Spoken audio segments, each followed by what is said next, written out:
Em várias culturas antigas, as montanhas foram associadas à natureza feminina. Guardiã, protetora, criadora, presente em tudo que está vivo.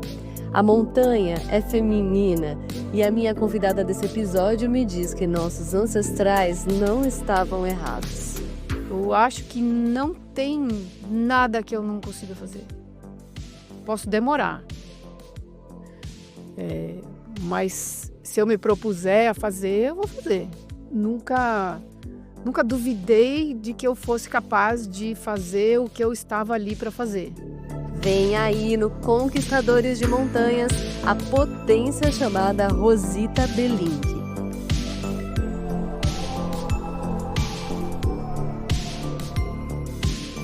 Ele falou assim: bom, e vocês vão querer o quê? Vocês vão querer manter o acampamento aí ou quer abortar a missão? Eram 3 pesquisadores que nunca tinham ido para a Antártica. Era a primeira vez deles na Antártica. Não sei se eu contei isso tudo lá. Você contou. Mas sempre que a gente reconta com outros detalhes. E aí eu pensei comigo, né?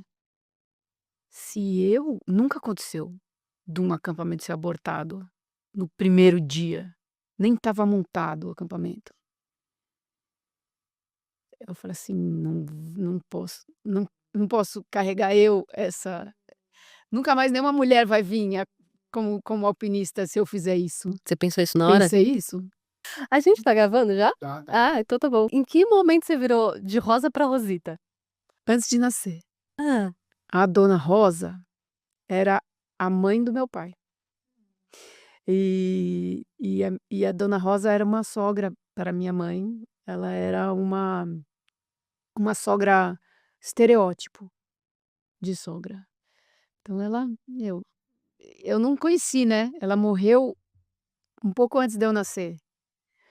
Mas ela era menorzinha que eu, é as histórias que eu ouço, né? E ardida pra caramba, mas era uma mulher forte. Ela foi a primeira dentista mulher a se formar dentista em Riga. Eles eram de Riga, na Letônia. Então ela foi a primeira mulher dentista da Letônia. Então ela era ardida, mas ela era uma mulher forte, né? Só que ela aparentemente não era muito legal com a minha mãe. Então, e o meu irmão mais velho chama Aron, que é o nome do pai do meu pai. Então, se nascesse uma menina, então, obviamente, seria Rosa. E a minha mãe falava: não, chama de Rosana, faz uma homenagem com outro nome. Eu não quero Rosa. Não, porque tem que ser Rosa, porque tem que ser Rosa. Aí a minha mãe falou assim: vai lá, dá o nome que você quiser. Eu nunca vou chamar ela de Rosa. mentira. E aí eu fui Rosita desde que eu nasci. Nunca fui Rosa na minha casa, na minha família. Nunca na minha família, ninguém nunca me chamou de Rosa. Nunca, nunca, nunca. Ever. Que loucura. Então, assim, eu sou Rosa no documento, na delegacia, Dona Rosa. O que a senhora fez? Lá no consultório médico, Dona Rosa. Sabe? Que louco, né? Porque uma mulher, a sua avó, que você nem conheceu, tem hoje é uma influência tão grande na sua vida, mas né? De antes de você nascer, assim, mesmo você não tendo conhecido essa mulher, né? Que loucura. Exato. Mas é isso, e diz que ela era muito brava. Aí vieram para o Brasil. Minha tia é escritora, então ela tem livros sobre a chegada deles no Brasil, incríveis, incríveis. E então eu leio no livro que a Dona Rosa, eles foram morar perto da Santa Casa, ali em Santa Cecília. E ela abriu um consultório de dentista. E 1,5 m de senhorinha. Maravilhoso.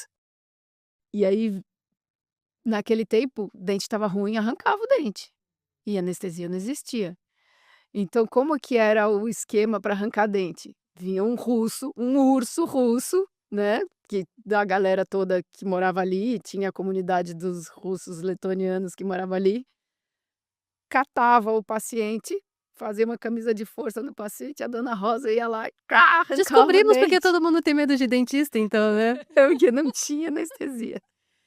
Ia Que lá, a bruto. Dona Rosa. Ah, Então, ela sei lá, ela devia ter as razões dela para ser uma mulher dura, né. Uhum.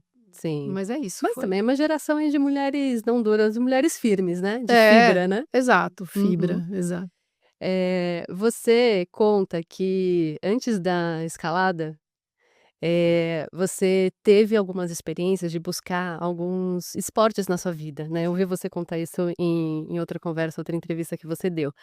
Mas que você, até achar a escalada, você não tinha encontrado um esporte que você tinha sentido aquela coisa de como um talento nato, como algo que estivesse ali com você, que e você conta que quando você subiu pela primeira vez uma rocha, você simplesmente, sabia como fazer, como se fosse uma programação que tivesse nascido com você. Que você acha que foi tão natural na escalada pra você, assim, de você subir e falar: "Eu sei como fazer isso". De onde veio isso? Por que foi tão natural? Eu acho que tem a ver com a infância na natureza, né. Eu fui desde pequenininha, eh, meu pai me levava para pescar no Pantanal, então eu fui para o meio do mato pequenininha. A minha mãe, ela era de Casa Branca, no interior de São Paulo, e a minha mãe subia em árvore para pegar fruta. Então eu tenho fotos minhas de criança subindo em árvore, pendurado igual Tarzan. Eu era um moleque, eu usava uma sunga de tigre, acho. Eu ia pra praia com um sungão, até a minha mãe falar assim: "Não, mas agora você vai botar a roupa de menina, botar o maiozinho de menina". Mas o que eu gostava era a sunga do tigre. Eh, então assim, era aquela vida livre de criança que pode subir, que pode desenvolver habilidades físicas à vontade. E eu fui para o balé, eu era ridícula no balé. Gente, eu não consigo imaginar você no balé. Não, nem eu. Aí eu fui, eh, pra ginástica olímpica, e aí ginástica olímpica eu não tinha paciência para fazer toda a parte do alongamento. Eu queria ir direto pra trave. Aí o treinador falava: "Não, você precisa fazer o alongamento, você precisa fazer, o abdominal", e não tinha. Mãe, me tira da ginástica olímpica. Eh, Tentei vários esportes, eu era ruim em tudo, eu era a última a ser escolhida na escola, sabe, que faz o timinho, Sei. esse escolhe um time, esse escolhe o outro, e escolhe você, você, você, você, putz, sobrou pra mim. Era assim, eu era essa criança. E aí eu comecei a sei lá, curtir esporte na oitava série, né, não no ano de hoje. E aí fui começar com vôlei e tal, e aí no segundo ano, hoje segunda série, né, um amigo meu, da minha classe, ele falou: nós vamos escalar no Jaraguá amanhã, quer ir?" Eu falei: "Escalar no Jaraguá? Ah, quero." E fui com eles. E eu tinha um tênis, eu lembro que a marca era Malak, que ele parece um Vans de hoje, assim. E era o que eu tinha. E me botaram lá a cadeirinha, me botaram na corda, eu fru e aí quando eu desci falaram assim: "Como assim, você nunca fez isso?" Eu falei: "Não, nunca escalei rocha." Falei: "Como assim? Nasceu para isso", né. Foi super surpreendente. E eu, apesar de não acreditar nada em horóscopo, eu sou leonina. E eu gosto, né, de "Nossa, olha como ela escala bem", eu sei lá, me sinto bem, confesso. E eu falei: "Olha, eu achei meu esporte de verdade." Hum. E é isso, no dia seguinte comprei um quichute para ir escalar. Não sei, você sabe dessa história do quichute, não? Que a gente escalava de quichute? Eu já ouvi Não, alguns escaladores falarem isso. né, não tinha, né, não tinha equipamento no Brasil. Pra você ter equipamento aqui, precisava do tio voltar da Europa trazendo uma corda na mala, por favorzinho. E aqui sapatilha também não, né. E a gente pegava o quichute, tirava os cravos com estilete, dava uma raspadinha no asfalto, assim, pra opa, dava uma raspadinha no asfalto para tirar a rebarba e escalava de quichute, que era a melhor borracha que a gente tinha na época. Maravilhoso. E aí você, se vingou daquele povo que fazia bullying com você, que na seleção do time deixava você por último, porque você, não só se encontrou num esporte, mas se encontrou aí você tendenciosa no esporte mais bonito que tem, e foi tricampeã nesse esporte, entendeu, brasileira, né. Você se vingou da forma mais bonita desse povo. Sabe, Ah, eu até eu tenho um grupo de WhatsApp que é da galera da escola do Veracruz, de quando eu era essa criança. E esse cara tá lá, esse cara que me enchia mais a paciência, ele tá lá e às vezes eu dou umas cutucada nele. Eu adoro, eu adoro. cara, o que que significava esse título? Porque você foi tricampeã brasileira de escalada ali, se eu tô certa, ali no começo da década de 90, né, 92, 93, 94, certo? O que que significava esse título naquela época, Rosita? Ah, cara, era muito legal, né, ganhar campeonato é muito bom, né, ganhar eu gosto de competir, eu gosto tem gente que não curte competição, escala porque curte. Mas quando eu descobri que existia campeonato, falei: "Olha que legal, será que eu finalmente vou conseguir ganhar alguma coisa?" Então, era A era uma Leonina falou: delícia, a Leonina "Agora falou: "Oba, agora é vou minha ganhar um vez". troféu". Era legal. Era assim, não é o que é hoje, né, o esporte, era o comecinho das competições, os muros eram super precários, e eu costumo dizer que não tinha uma federação, não tinha uma confederação, associação, não tinha nada. Era só a galera da escalada querendo juntar e fazer reproduzir o que acontecia na Europa, que eram os campeonatos lá. Eu não cheguei a pegar os campeonatos que foram feitos na rocha mesmo, que teve alguns antes desses dos anos 90 que foram em rocha, mas, todo campeonato era um campeonato brasileiro. Porque todo campeonato que tinha, ia todo mundo para lá, todo mundo que curtia escalar em estrutura artificial, né. Então ia todo mundo para lá.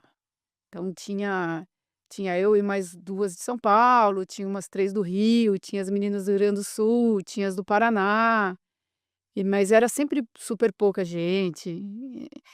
Então era Você foi uma era a das minha primeiras gerações, né, de mulheres a ter esse título. de campeonato sim. A primeira? Não fui a primeira. Tinha a Kátia antes, tinha umas meninas antes, tinha uma xará sua, eh, mas foi bem no começo, peguei bem no comecinho mesmo. A gente conversou dias atrás, né, antes da gente gravar hoje, e você me disse uma frase que eu anotei, que foi: "O montanhismo é a raiz de tudo na minha vida", né. E a gente quando pensa em algo assim, né, o quanto a nossa vida ela é ou foi moldada, por um esporte, por uma filosofia, uma cultura, uma profissão, não importa. Eu acho que a gente corre o risco a simplificar um pouco as coisas e até romantizar, do no sentido de pensar, "Ah, era para ser assim, era o caminho, né, então, era o destino", sei lá, para quem acredita nisso. Mas, eu penso pelo menos, né, que o que acontece com a gente na nossa vida, é muito consequência de uma série de golpes de sorte mesmo, de acaso, e eu acho que principalmente de encontros que a gente tem.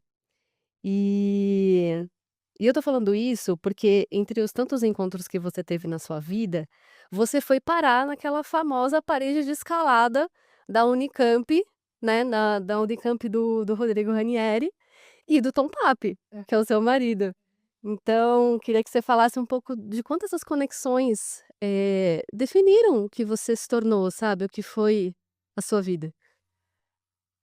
Assim, essa primeira vez que eu fui escalar, eu estava na equipe aqui em São Paulo ainda, no segundo ano, e escalei no segundo e no terceiro ano. Fui muito, fui para vários lugares, para várias montanhas. Escalei no Jaraguá, onde eu comecei, que era onde a gente tinha em São Paulo para escalar.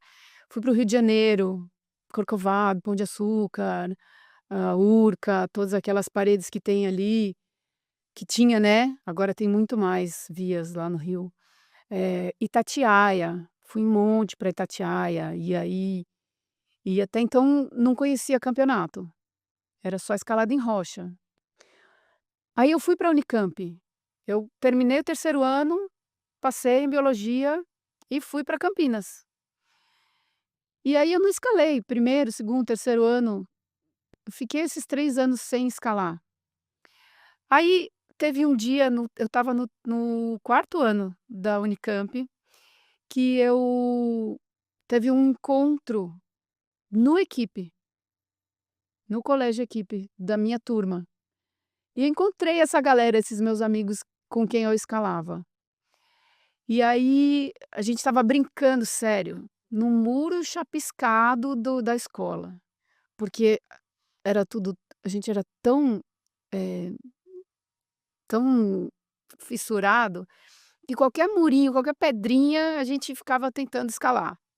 E aí eles estavam brincando ali e tal, e aí eles me falaram: "Ah, a gente está indo lá no Muro dos Bombeiros, lá na Raposo Tavares, onde o Bareta mencionou que ele dava treinamento em altura para os bombeiros. Tinha um muro de escalada ali, que eu acho que o Paulo Gil fixou as agarras. "Ah, vamos lá, vai ter um negócio lá, vamos lá". Eu falei: "Nossa, faz muito tempo que eu não escalo, vou lá". E fui lá com os meninos, e tinha lá o muro de escalada, e eu falava assim: "Como eu gosto disso, por que que eu parei 3 anos enquanto eu estava na faculdade estudando biologia?". Então foi esse reencontro com essa galera que me fez lembrar o quanto eu gostava de escalar. E um dia eu tô andando na Unicamp e olho para o lado e tem lá, eu falei: "Gente, tem um muro de escalada aqui, na educação física". E aí eu cheguei lá, manezinha assim, né, olhei, não sei quem estava lá no dia, e eu falei assim: "Ah, posso escalar?". Aí os caras olharam e falaram: "Pode ué, escala aí".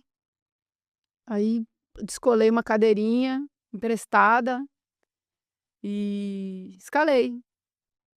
E aí hoje o Tom fala assim: "De repente apareceu aquela gatinha lá da biologia e imediatamente passou a ser o cara que melhor escalava lá no campo". Muito bom. Ai, ai. E aí eu comecei direto no muro lá, no mu porque quem montou aquele muro foi o Tom com o Zé Fernando, que eles tinham um grupo chamado Gaia, que eles faziam excursionismo. Ia para caverna, ia para Itatiaia, em paralelo, eu não conhecia eles. Eu conheci quando eu comecei a frequentar o muro da Unicamp. E eles sempre pediam para o diretor da educação física se podia botar ali umas agarras de escalada, e ele falava: "Não, não pode, não, não pode". Um dia, eles combinaram: "Ó, essa noite a gente vai lá". Invadiram a educação física, subiram no telhado do prédio, montaram uma coragem, fizeram rapel, blá, blá, blá, blá, blá, blá, estava pronto o muro. Transgressores, maravilhoso. Totalmente, totalmente. E aí foram falar com o diretor da educação física. Aí ele olhou e falou assim: "Agora já tem, né, mas vocês podem escalar, desde que vocês criem um clube". Aí eles criaram o GEU, Grupo de Escalada Esportiva da Unicamp, que está lá até hoje, o GEU. E aí foi evoluindo essa parede escalada durante muitos anos, isso aí foi em 91, 2, né, e e aí terminei escalei direto com eles nesse meu último ano de Unicamp, quando eu que foi 92, né, nesse ano já teve no fim do ano, esse campeonato lá no Paraná, e que eu fui competir pela primeira vez, que eu ganhei. Eh, e aí nos outros anos começou a ter mais evento, eu ia em todos os eventos, eu costumo dizer que eu tinha a minha arquirrival, que era a Mônica lá do Rio, que a gente estava sempre competindo, e ela ganhava mais que eu, mas eu ganhei alguns. Eh Mas a Mônica ela é o oposto de mim, ela é longa, magra, alta, assim, com pernas longas, braços longos, não sei o quê, e então era muito legal. encontro com ela até hoje. A filha dela escala também. E Eh, foi nesse comecinho do seu curso que eles criaram a parede ali, que você já conheceu o Tom? eu conheci o Tom lá, na parede. E quando eu terminei a minha faculdade, eu fui trabalhar com educação ambiental, numa empresa que chama UG, que existe até hoje também, que faz viagem com escola, então tinha várias viagens para Itatiaia, para o Petar, e eu era guia junto com o Tom. O Tom também era guia da UG. Então a gente viajava muito junto, levando as escolas como guias, e a gente se dava super bem, porque o Tom não gosta de acordar cedo, e eu não gosto de dormir tarde. Então ele ficava até tarde aguentando a molecada encher o saco, eu ia dormir e eu acordava mais cedo para organizar a molecada cedo, e a gente trabalhava super bem junto. Daí eu comecei a trabalhar com importação de equipamento de Até aí escalada. vocês não tinham ficado juntos ainda? Não, não, Nada? nada, Nada mesmo? nada, nada, nada, zero, zero. A gente era super amigo. Ele tinha namorada, né. E e aí eu comecei a trabalhar com importação de equipamento, com o Makoto, que era o cara que trazia os equipamentos de escalada para o Brasil, então a gente distribuía para o Brasil inteiro. E a gente ia todo ano para uma feira em Salt Lake, nos Estados Unidos, que era o Outdoor Retailer Trade Show, que é de onde iam todos os fabricantes de equipamento, a gente ia conhecer os lançamentos, não sei o quê, e eu ia junto com a empresa do Makoto. E o Tom muitas vezes ia nessas viagens com a gente. Então a gente escalava junto nos parques nacionais, nos Estados Unidos, com a turma, com o Makoto alugava carro e a gente ficava tudo na mesma casa, tudo no mesmo quartinho, dividia tudo e tal. Então a gente escalava muito junto. Eh, Quando foi 94, eu fui para Patagônia. Eh, e aí estava nessa viagem lá na Patagônia, cruzei com o Tom numa trilha. E e aí lá na Argentina você vai andando assim, as pessoas se cruzam na trilha, fala: "Olha lá, olha lá, olha lá", e você nem olha direito para a pessoa.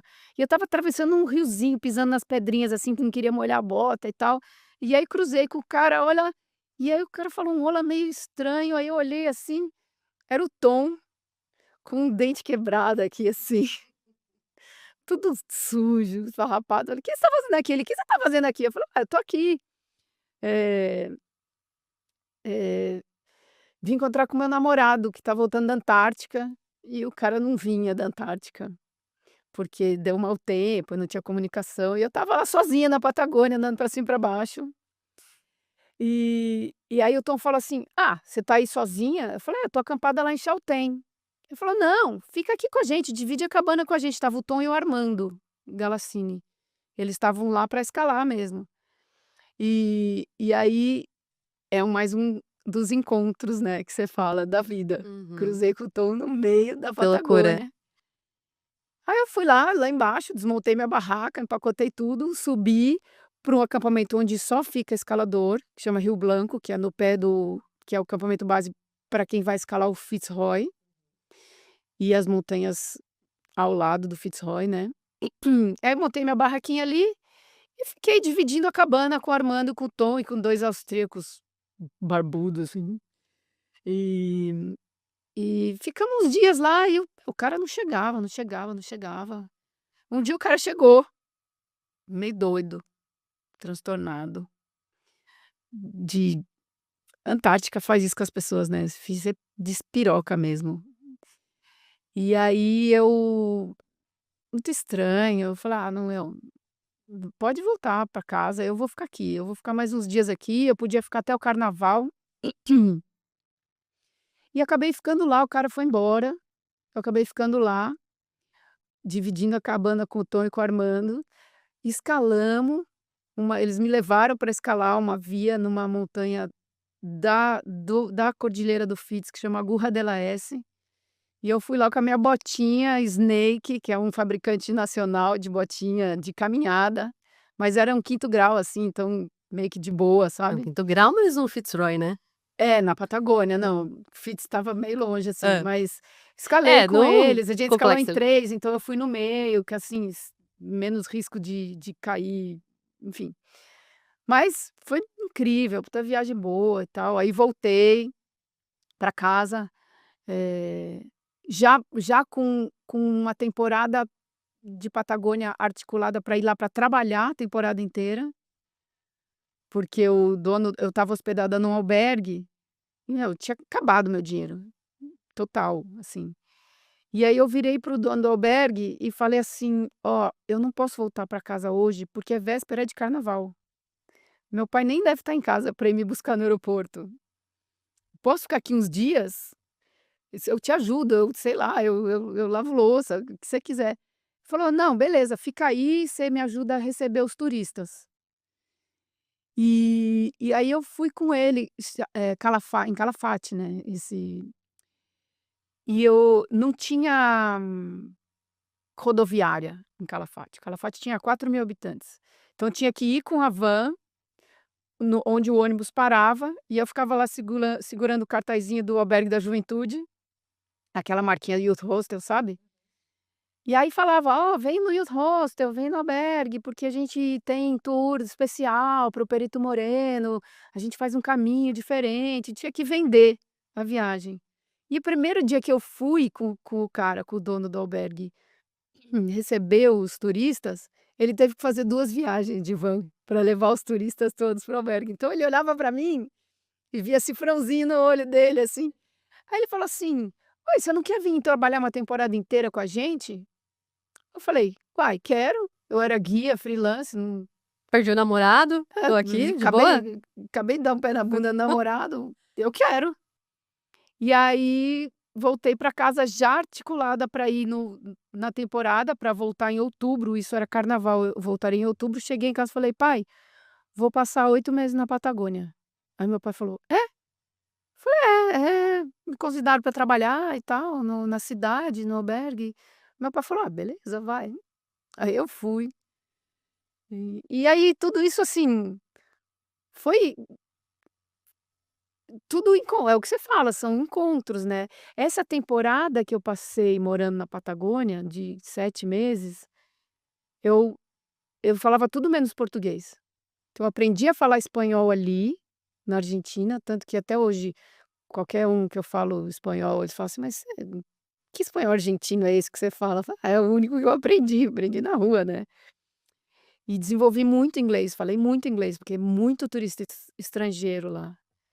Então quando eu voltei, que eu voltei a trabalhar como guia, fiquei mais uns anos trabalhando como guia, daí eu passei por conta do meu inglês, do meu espanhol desenvolvidos, e das minhas habilidades técnicas com cordas, eu fui convidada a trabalhar com treinamento experiencial, para empresa, porque tem uma metodologia que é treinamento experiencial ao ar livre, em que as pessoas escalam uma árvore, tem que pular de cima da árvore, então você tem que descer a pessoa, você usa um freio para descer e tal. Então por causa disso me chamaram para trabalhar nessa área, foi uma das reviravoltas da vida que eu te falei, que eu fiquei 10 anos trabalhando como guia, e depois passei para esse treinamento experiencial. E tudo isso, enfim, meus amigos sempre foram todos da montanha. E continuei trabalhando como guia paralelamente ao treinamento experiencial, então continuei trabalhando com o Tom.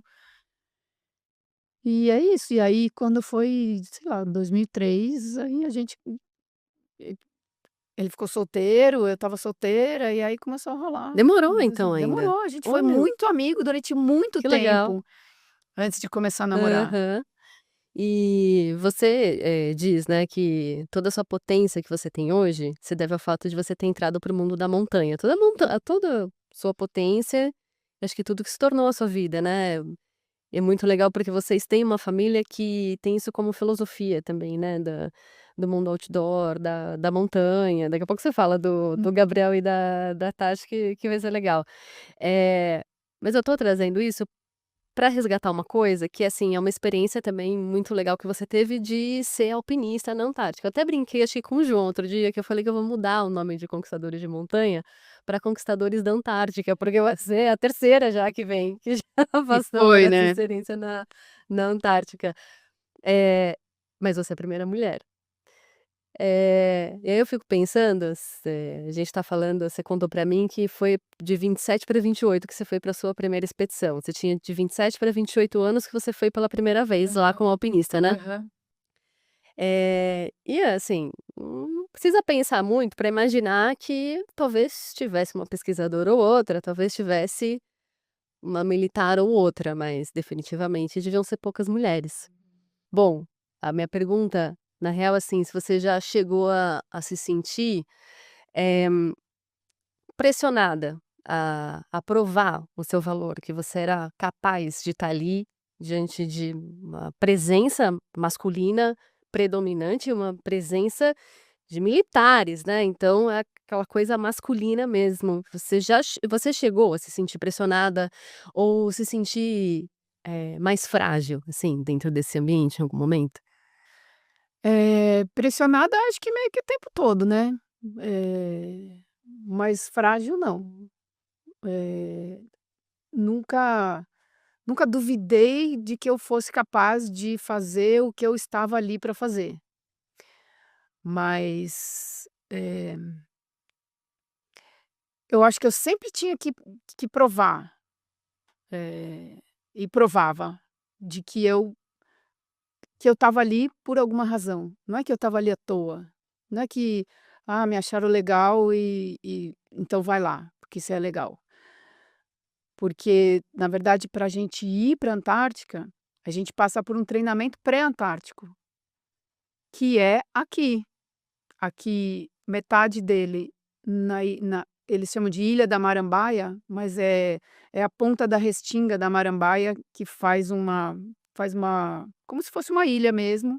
Tem a restinga, que é uma faixa de terra bem fininha, assim, e aí faz uma ilha, tem um morro lá no meio que é uma base militar dos fuzileiros navais.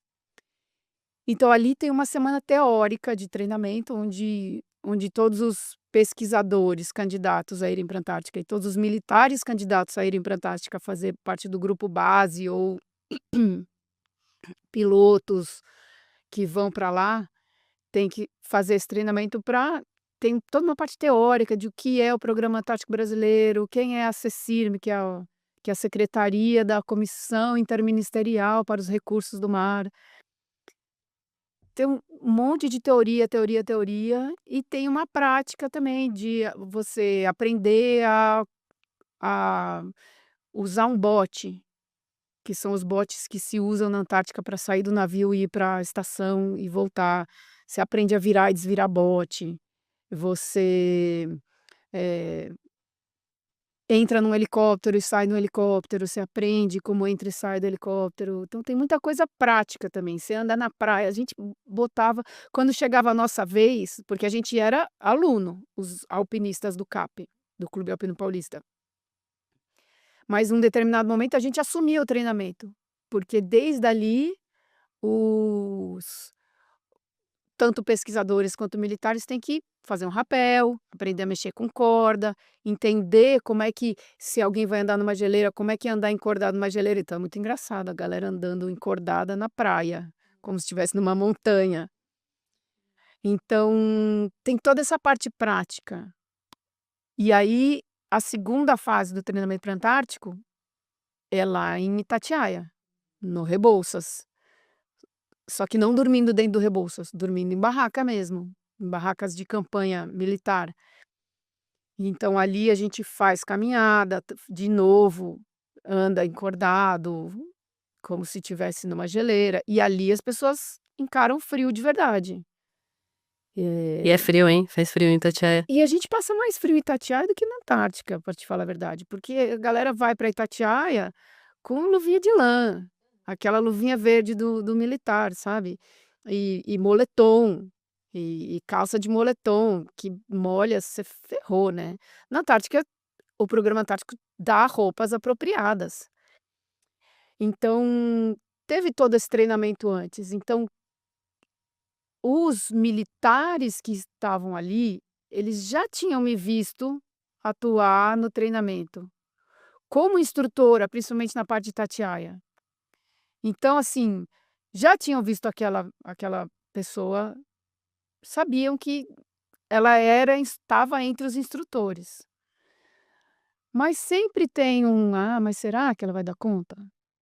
Eh, mas eu nunca sofri, nunca foi nada grave, sabe. Eu sempre, sei lá, talvez eu seja brava que nem minha avó. Eu acho que é isso, eu nunca sofri demais, nunca me senti frágil. Eh, Talvez no episódio da tempestade que você mencionou, em que eu questionei: será que vai dar certo aqui ou não?", mas depois eu pensei: "Eu vou fazer dar certo, porque eu tenho uma responsabilidade para todas as mulheres que virão depois de mim. E se uma mulher ab Fraquejar. fraque tocar o sino, né, Uhum. eh, todas as que vierem porventura depois de mim vão sofrer as consequências, então não vou deixar". Muito bom. Eu pensei isso, não verbalizei para ninguém, antes de voltar para casa, mas eu pensei isso. Eu acho que talvez eu tenha falado isso com esse coordenador militar, que era um cara muito legal, um militar, eu acho que diferente dos outros. Eu acho que quando acabou o acampamento, que eu voltei para o navio com sucesso, tendo coletado as amostras de rocha que os pesquisadores queriam coletar, tendo feito tudo que a gente tinha ido lá para fazer, eu acho que em um determinado momento eu sentei com esse comandante Magaldi, era o nome dele, e contei para ele, eu falei: "Eu pensei em desistir, comandante". Ele falou para mim assim: "Eu torci muito para você não desistir". Ah, que legal. Ele era muito legal, muito Ah, legal. É um dos poucos que eu me lembro tá com bom. carinho dessa época, era um cara muito legal. E então, é isso, uma vez só eu duvidei, mas já desduvidei rapidamente. Não demorou muito e não te paralisou, que é Exato, importante. exato. Vamos ver o que tem pra você nessa Ai, meu Deus. caixinha? A caixa Ah, não precisa ter medo da caixinha não. Nada que é só pegar e você não responder, possa é isso? responder. É, se você quiser, se você não quiser, não tem problema. Um dia de pandemônio na minha vida. Ah, tem muitos. Ah, você vai ter que escolher um, Deve ter uns 2 por semana. e não envolve montanha, imagino. Não, não, montanha imagina, não tem pandemônio na montanha. Pandemônio na minha vida, é casa, é em casa, é bagunça, é a minha própria mesa. É é a minha própria mesa, é tradução para entregar, é foto para editar, é filho para buscar na escola, é cachorro para levar no veterinário, eh, goteira na casa, eu acho que é ca pandemônio na minha vida só tem a ver com eu consigo pensar na minha casa. Uhum. Eu achei que você ia falar do Gabriel e da Tatiana. Não, cara, eles são demais, eles são incríveis, eles não dão trabalho. O trabalho que eles dão é o trabalho que qualquer filho dá, que é levar e trazer, né, cara. É levar e trazer. Aula, começa a aula 6 e busca meio-dia, e depois tem o vôlei, depois tem a aula de escalada, e depois tem é, era os dias que eu chego em casa mais exausta, são os dias que eu trabalho de motorista, mãe turista. Eh, e tendo que entregar coisas, né, Conciliar tudo. tendo que manter os pratinhos É, girando. aham. Eh, o Gabriel tá com 18, né, atleta da escalada esportiva. Aham.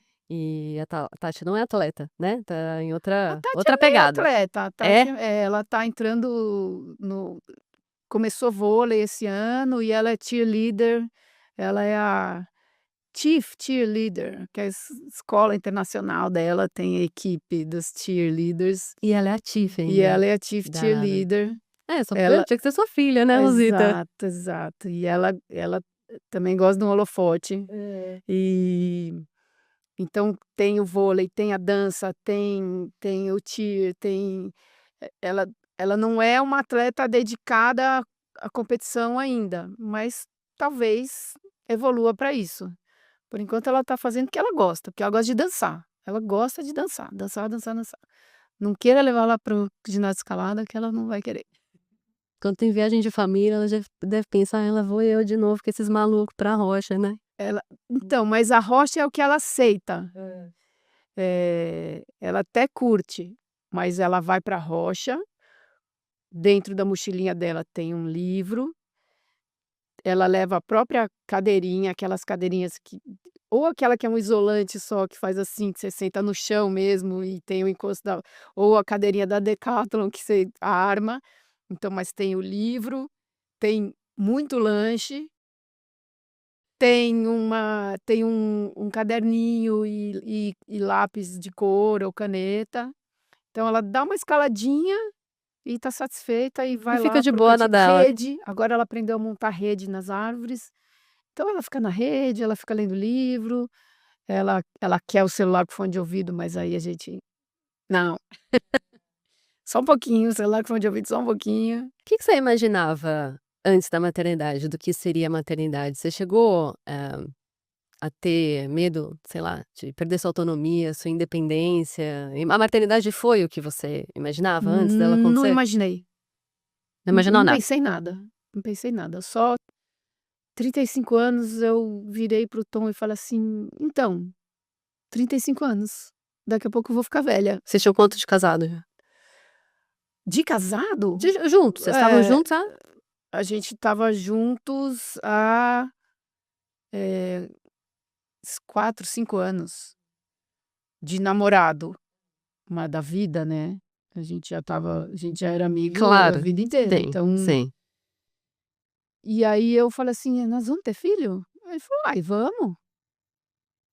"Ah, não, gente, lembrei uma coisa, a gente morava junto, quando eu quando o meu relógio biológico, famoso relógio biológico apitou. Eh E aí a gente falou: "Ah, acho que vamos, né, vamos ter um filho, legal". A gente já curtiu tanto junto, né, mesmo sem namorar, a gente já porque as pessoas falam assim: "Ah, vamos curtir um monte antes de ter filho". A gente curtiu um monte antes de namorar. Aí a gente continuou curtindo um monte namorando.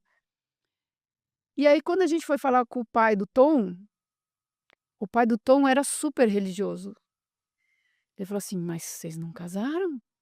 A gente falou: "Mas a gente não vai casar?" E aí foi um negócio assim, foi muito chocante. O pai do Tom, a gente viu na cara dele que foi meio desesperador, assim. Aí a gente falou assim: "Ah", aí a gente fez uma viagem, porque o Tom ele foi fotografar uma prova chamada Desafio de los Volcanes, em San Martín, lá em perto de Bariloche. E ele estava com o carro dele, que era um Siena, um Fiat Siena, e teve um acidente. O o amigo dele, ele estava dando a volta na montanha, um amigo dele foi encontrar com ele de carro e bateu de frente com uma motoniveladora. E meio que destruiu o carro, ele não conseguia voltar com o carro. Só que era um Fiat que era de fabricação argentina, então eles deixaram para consertar lá. O seguro pagou a volta do Tom, deixaram o carro lá consertando e a gente teve que ir buscar o carro na Argentina. Então a gente fez uma viagem para San Martín, nós 2. E para voltar dirigindo o carro. E aí voltando, meu, horas e horas e horas de reta, voltando da Argentina de carro. "Ah, então vamos casar, vamos, então vamos dar uma festa". Então, mas como que a gente vai casar?".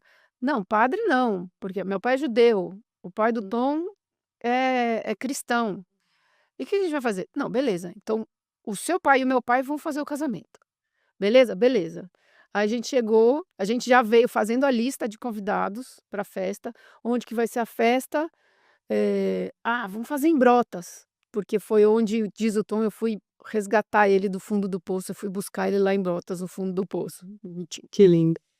E e aí foi isso, e aí a gente planejou esse casamento, comunicou aos velhos que eles que iam celebrar o casamento, e foi muito legal, fizemos uma puta festa em Brotas. Os pais ficaram felizes da vida. Os pais ficaram felizes da vida, meu pai de quipá, e o pai do Tom com a Bíblia. Foi muito legal. O Tom pisou no copo, igual o judeu, no fim do casamento. Foi super legal, puta festa legal. E e daí a gente, já que a gente tinha casado, porque a gente precisava dessa autorização para ter um filho, a gente foi para Yosemite, para fazer o filho em Yosemite. Uau! Desculpa. Eh, e aí foi isso, Lua de então o mel em Gabriel Yosemite. não, cara, a lua de mel foi uns 3 dias em Visconde Mauá, Ah, tá. porque os 2 tinham Sim. trabalho para fazer. Entendi. Hã. A gente ficou 3 dias em Visconde Mauá. Mas então você não pensou muito sobre a Não maternidade, ela foi pensei, acontecendo cara, e pronto. só que, o famoso reloginho Aham. apitou, É que se existe isso. pensar muito, acho que começa a racionalizar muito. É, e aí tanto que quando eu fiquei grávida, a gente morava numa casinha que não cabia uma criança, porque um quarto da casinha era o nosso escritório, o outro quarto era o nosso quarto, acabou. Onde vai ficar a criança? Vamos procurar outra casa para morar. Então grávida, a gente foi procurar outra casa para morar. Então foi sempre indo. É isso, vamos indo, vamos Hum. indo. Vamos indo pegar Vamos indo, outra outra. pergunta aí da caixinha? A pessoa que mais me ensinou sobre amor. Oh, meus filhos. Ah, cara, tem os filhos, tem o Tom, mas tem minha mãe, que eu perdi com 14 anos. Mas ela era uma pessoa que eu via ela o tempo todo fazendo coisas pelos outros. Ela era ultra querida, de qualquer lugar que ela passasse, todo mundo sabia quem era a Dona Dulce. Porque ela falava alto, ela era expansiva, ela era engraçada, era uma palhaça. E ela sempre estava achando um jeito de ajudar as pessoas, sempre. Então eu sempre via ela, é isso, cara, ela sempre estava fazendo alguma coisa que era para ajudar alguém. Se tinha um jeito de ajudar alguém, ela estava ajudando alguém. E eu sou essa pessoa. Eu tô sempre atenta a fazer um networking, sabe. "Putz, eu preciso de eu você conhece alguém que tem um estúdio onde eu possa gravar podcast?" "Conheço." Você conhece alguém?" Sabe. E juntar pessoas e fazer conexões e, cara, dar carona. Eu saio da minha casa, eu moro num condomínio que é longe da cidade. E eu saio de casa, se tem alguém andando em direção à portaria, eu paro, eu ofereço carona. É o mínimo que eu posso fazer. Eu gosto de ajudar as pessoas, eu gosto de conectar pessoas, eu gosto de ajudar pessoas. Eu já me ferrei muito por causa disso, mas eu não vou desistir, porque eu acho que é legal, eu acho que não custa nada e faz bem. Hum, Você é acha isso. que você é uma mãe parecida com que a sua mãe foi pra você? Sou, sou. Sou chata igual, Ah, sou quando o meu filho nunca reclamou, mas a minha filha reclama. "Mãe, você é muito chata." Eu falei: "Ainda bem, né. Obrigada, que eu tô fazendo o meu papel, porque se eu for muito legal, você vai ficar insuportável. Se eu for uma mãe legal, você vai ser muito chata. Então eu sou muito chata, que é pra você aprender a ser uma pessoa legal." É isso. ah, É. qual que é a origem do nome deles, Gabriel e Tatiana? De onde você tirou? Tatiana era minha tia escritora, Tatiana Belink. Você fez uma homenagem pra ela. Fiz uma homenagem para ela em vida, Hum. que não é comum entre os judeus, mas a minha médica era no fim da Alameda Santos, e a minha tia morava no Pacaembu. No dia que eu fiz o ultrassom e que ela falou: "É menina", eu corri do consultório, porque eu tinha ido a pé, de táxi, de metrô, não sei, até a casa da minha tia. Cheguei lá, falei: "Vou ter uma menina". Ela falou: "Ai, que legal", ela já era senhorinha, já tinha 90 e tanto, né. Eu falei assim: "Posso chamar de Tatiana?" Ela ficou me olhando e falou assim: "Lógico que pode, Que por linda. que você tá me perguntando?" Eu falei: "Uai, porque eu fui educada de que judeu não dá nome de parente vivo. Falou: "Lógico que pode, lógico, vou adorar". Ah, que E lindo. aí nasceu a Tatiana. O Gabriel, não sei, que sempre foi Gabriel, sempre foi, desde antes de eu pensar em ter filho, se eu tivesse um filho ia ser Gabriel. E aí eu falei pro Tom, quando a gente viu que era menino, falei: "Gabriel?" O Tom falou: "Ah, legal, Gabriel". E aí quando eu estava barrigão, assim, ele falou: "A gente não vai discutir o nome?" Eu falei: "Por que que a gente vai discutir o nome?" "Não, mas porque as pessoas sempre ficam discutindo o nome". Eu falei: "Não, mas a gente achou legal, Gabriel". Eu falei: "Gabriel, você achou legal Gabriel? Então é Gabriel". É verdade. E aí, assim, eu sempre falava: "Agora a gente vai ter a princesinha, a gente vai ter a princesinha". E o Tom falou assim: "Não, mas sério? Você quer mais um?" "Ah, uma princesinha. E vai chamar Tatiana". Aí o Tom falou: "Ah, legal, Tatiana". E pronto, foi assim, nun Você tá vendo, você ficou nunca cantando a teve bola, você ficou falando: "Venha princesinha, venha nunca teve princesinha". dúvida e nunca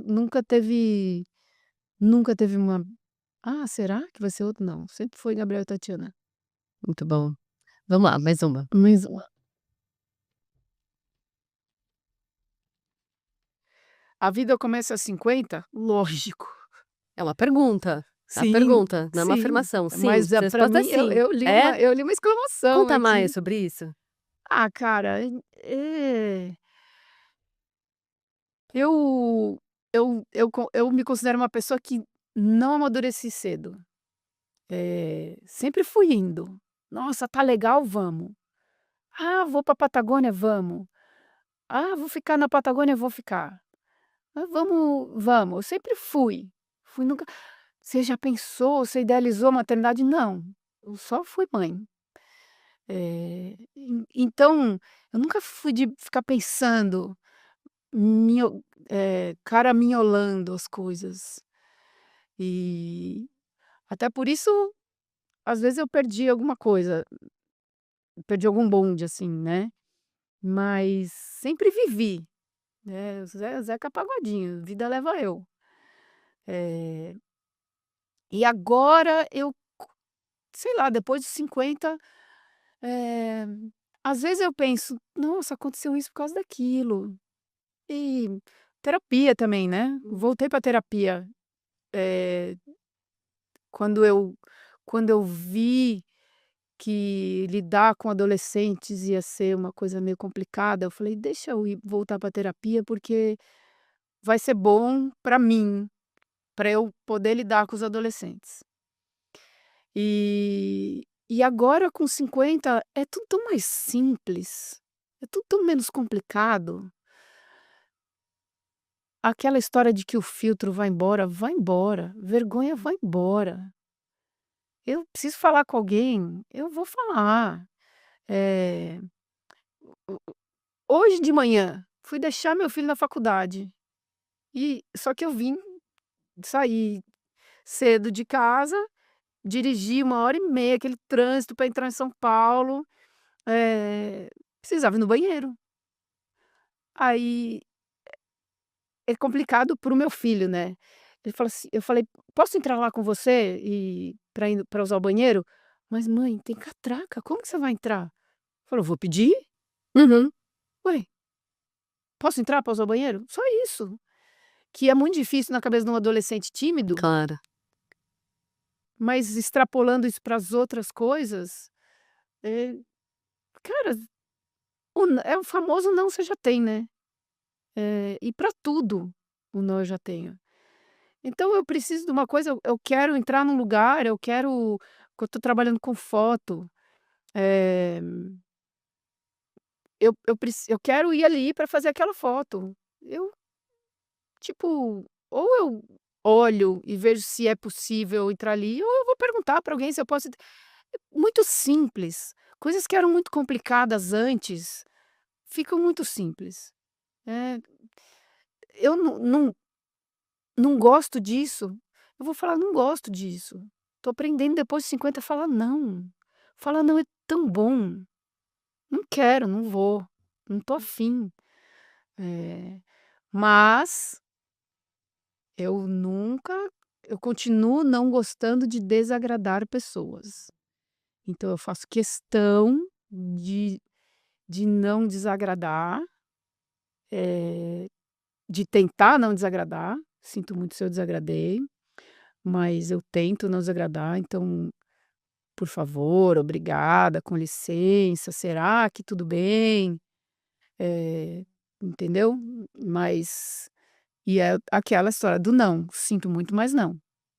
Eu não falo não mal educado. Cara, imagina se, até os 50 você já foi a potência que você foi, imagina com esse, né, essa mudança de chave de que 50 pra frente, eu fico pensando tudo que você vai fazer ainda, entendeu? Nossa, eu quero fazer muita coisa ainda. E aí, os filhos crescendo, então, Aham. agora Vai pra faculdade, eu meu vou filho. viajar, vou viajar. Vamos pra mais uma? Tem mais Tem 2, mais né? 2. Vamos lá. Ser forte mentalmente é não ter medo de encarar desafio. Eu falo, eu acho que eu falei pra você, né, eu acho que não tem nada que eu não consiga fazer. Posso demorar, mas se eu me propuser a fazer, eu vou fazer. Eh, eu costumo tem um lugar que eu vou bastante, que chama acampamento de aventura, que é um acampamento de férias, onde o foco são os esportes de aventura. Ele foi criado por um grupo de amigos meus, por uma amiga super querida, que é a Chubi, que é da corrida de aventura, e a Cris Carvalho, que faleceu faz bastante tempo, que era triatleta, ultra master blaster campeã, e a galera, eh, galera da corrida de aventura, que leva as crianças num acampamento de férias, onde eles vão aprender a andar de mountain bike, se é pequenininho, vai tirar a rodinha, vão dormir em barraca, com estrutura de banheiro e tal, comida muito boa, mas vão aprender a andar de mountain bike, vão aprender canoagem, a remar caiaque, vão aprender a navegar com mapa e bússola, aprender a entender curva de nível. Então é um troço bem corrida de aventura mesmo, que é onde o seu mapa é um mapa topográfico. Você não tem um GPSzinho te levando para lugar nenhum. As crianças têm que aprender uma referência. Ah, se essa casa está aqui no mapa e ali tem um lago, e o norte é para lá, e essa trilha vai, entendeu? Uhum. E é um lugar que eu conheci quando o Gabriel era pequenininho, tinha 6 anos, a Tati era um bebezinho, e o Gabriel começou a ir, e a gente começou a ir junto, o Tom e eu, para fotografar. Foi onde eu desenvolvi minhas habilidades de fotógrafa, principalmente no acampamento de aventura, e onde eu digo que o caráter dos meus filhos, caráter de aventura dos meus filhos foi reforçado, porque é um lugar que dá muita autonomia para as crianças. Eles aprendem que eles conseguem cair da bicicleta e levantar e continuar pedalando, eles aprendem que eles conseguem ir de A para B sozinhos, sem precisar de um monitor, eles aprendem que eles conseguem dormir numa barraca e organizar a barraca. É um negócio que é muito legal, eu queria que todas as crianças pudessem passar por isso. Assim, os meus filhos são fortes mentalmente em uma boa parte graças ao acampamento de aventura. Eu faço muita propaganda deles, no meu condomínio, para todo mundo que é mãe, filho, eu falo assim: "Manda teu filho para lá", porque se você tiver condição de mandar, é uma coisa que é muito legal, para construir autonomia e para construir pessoas fortes mentalmente. E é necessário o que você está falando, porque você sabe, eu sei que a vida, outdoor, ela é essencial, né. A gente sabe, quando a gente diz isso, é como se fosse autoexplicativo, a gente sabe o que isso significa, né, em cada célula nossa. Mas a gente não vive um mundo que isso é um valor talvez mais universal, né, especialmente a gente que vive em meio urbano. Eh, que as crianças elas estão sendo criadas longe disso, né. Que crianças você acha que a gente está criando? para o mundo, nesse contexto, Rosita? A gente A gente, a sociedade, né? gente a sociedade, né. Nossa, essa história da geração que não sabe ouvir não é muito desesperadora, né, é muito desesperadora. Eh, eu tô criando crianças fortes, que vão ser fortes mentalmente, que ouvem não, e a mais nova é um pouco mais difícil de aceitar um não, ela é mais insistente, mas às vezes é não e tá certo. Eh, mas precisaria muito, né, de que chama vitamina N, a natureza. Hum. Eu trabalho bastante com tradução com um instituto que chama Alana, que é Criança e Natureza.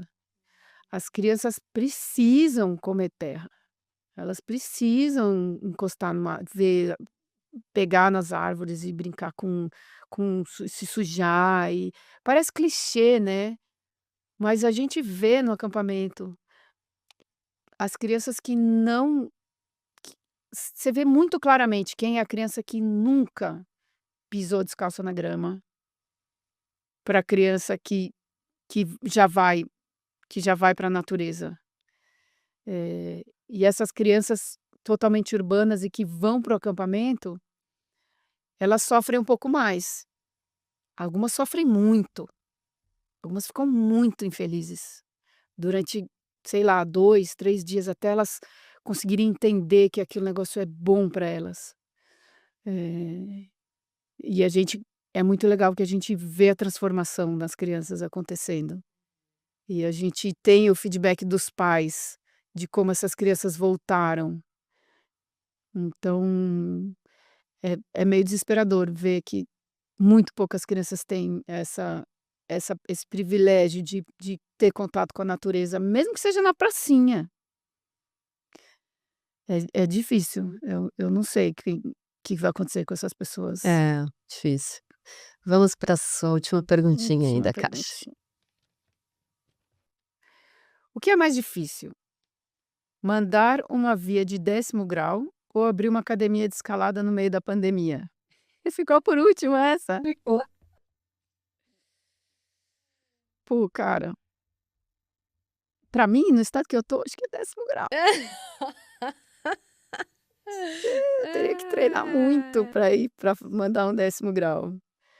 Eh, abrir a academia da escalada no meio da pandemia foi totalmente inusitado, né. A gente estava a gente estava planejando em 2019, fizemos um monte de reunião, aquele galpão lindo que a gente achou, eh, e que a gente que o Tom já tinha, idealizado, planejado os muros e o Wagner já estava tudo estruturado, e aí a gente foi evoluindo as negociações para alugar o galpão em, eh, fevereiro, março de 2020. O Tom chegou a questionar: "Será que a gente assina esse contrato de locação? Será?"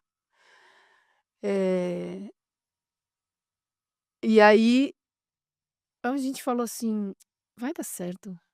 Não sei, alguma coisa na verdade, porque a dona do galpão aceitou que a gente só pagasse as contas, né, enquanto durasse enquanto ficasse tudo fechado, né.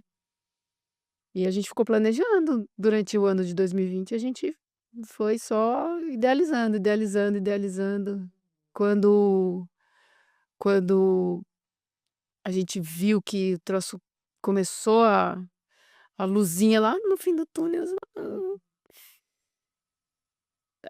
o Tom entrou com a estrutura de muro de escalada, vamos abrir", a gente abriu em 2021, abril de 2021, com um esquema logístico de, reserva, um número super limitado de pessoas por vez, todo mundo escalando de máscara e álcool gel, nossa, lembrar disso, né, que louco, parece que Hum, foi outra vida. parece que foi outra vida. Mas Foi indo devagarinho, uma curvinha ascendente, assim, bem devagarinho, devagarinho. Não sei se o 10º grau, se chegava num numa inclinação tão curta assim, se eu ia conseguir chegar no 10º grau.